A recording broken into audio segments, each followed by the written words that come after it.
Welcome back to SB Live Soil. In today's video, I'm going to show you guys exactly how I make my FPJ.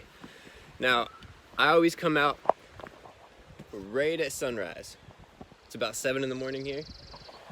It rained 2 or 3 days ago, so it's been a couple days since the last rain. And what we're out here looking for is essentially dew. Now, this dew is a microbial presence that is in all these plants. So for today, I'm gonna make an FPJ that's for the vegetative state. So we're looking for fast growth plants. So what I like to collect, is mugwort. So come with me on my journey while I find some mugwort. So a good example of some mugwort used for FPJ would be these guys right here. Look at this. That's beautiful. It's not flowering. It's about halfway through its vegetative state. This would be perfect sample. Now again, you can use any fast flowering weed. Just use whatever is prevalent in your area and non-toxic or poisonous. Key tip, you don't want to damage yourself or your plant. This is a key example of mugwort I wouldn't use for this. I don't know if you can see through all the green, but that is currently flowering. Still great stuff though, but not for what I want to use today. So since we want to reduce the time the microbes have to leave the plant, we're actually going to do this right here.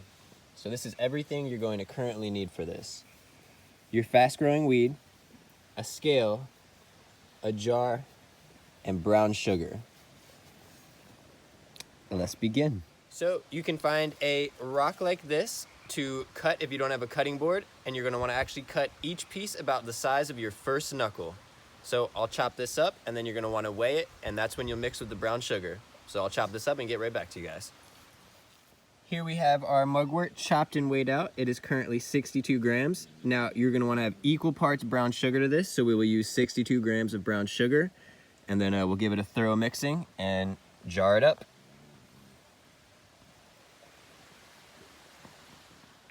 Now we are at 124 grams, equal parts brown sugar to mugwort. We're gonna give this a good mixing, and then I will jar it up and let you guys know what that looks like. This is what your mixture should look like. Everything is nice and coated with the brown sugar. We're gonna stick this in our mason jar, and we're gonna let it ferment for about 7 days. Here is the jar of mugwort and brown sugar. I did a little tiny sugar cap at the top, and always when you do these, you don't want to fully close it, so make a lid.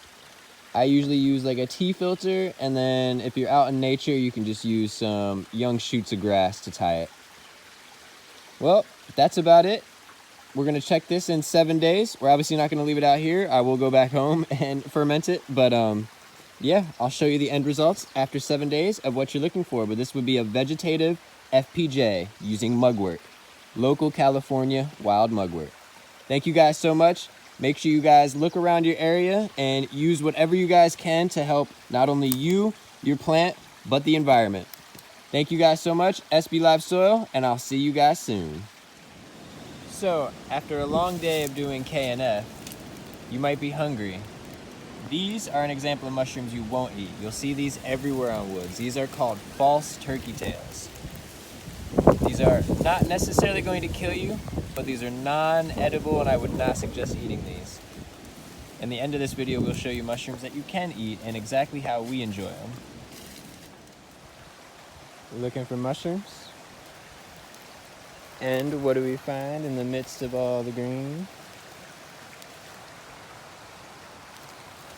That's right.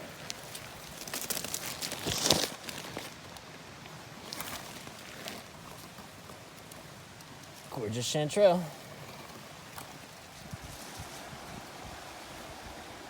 Pristine. Here's the mushrooms we picked from earlier. These are the shants. Now, if anyone goes out and forage for these specific ones, you could tell by the distinct color.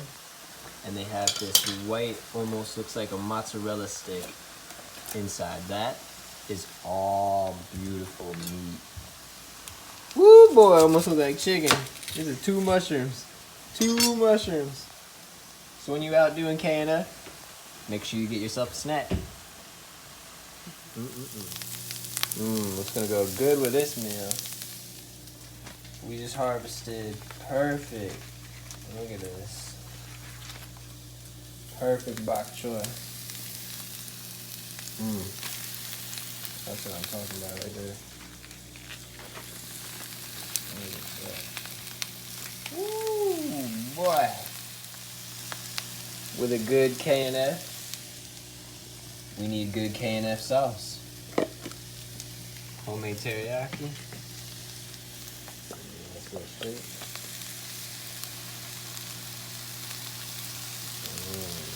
Boy. Ooh.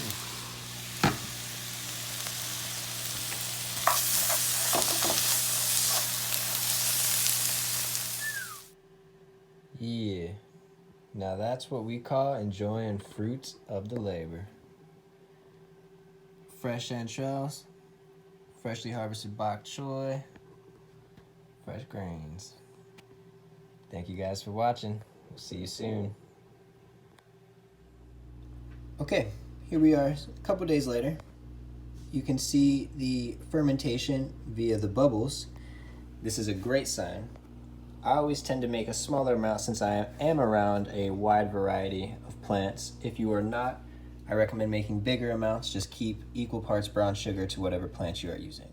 Also, a key tip, the straining process of this can take hours, so you must have patience for it, but it will be worth it in the end. Well, that's about it for my veg FPJ. Thank you guys again for watching SB Live Soil. I hope you guys enjoyed the video, and I will have more content coming your way. All right, everybody, take care.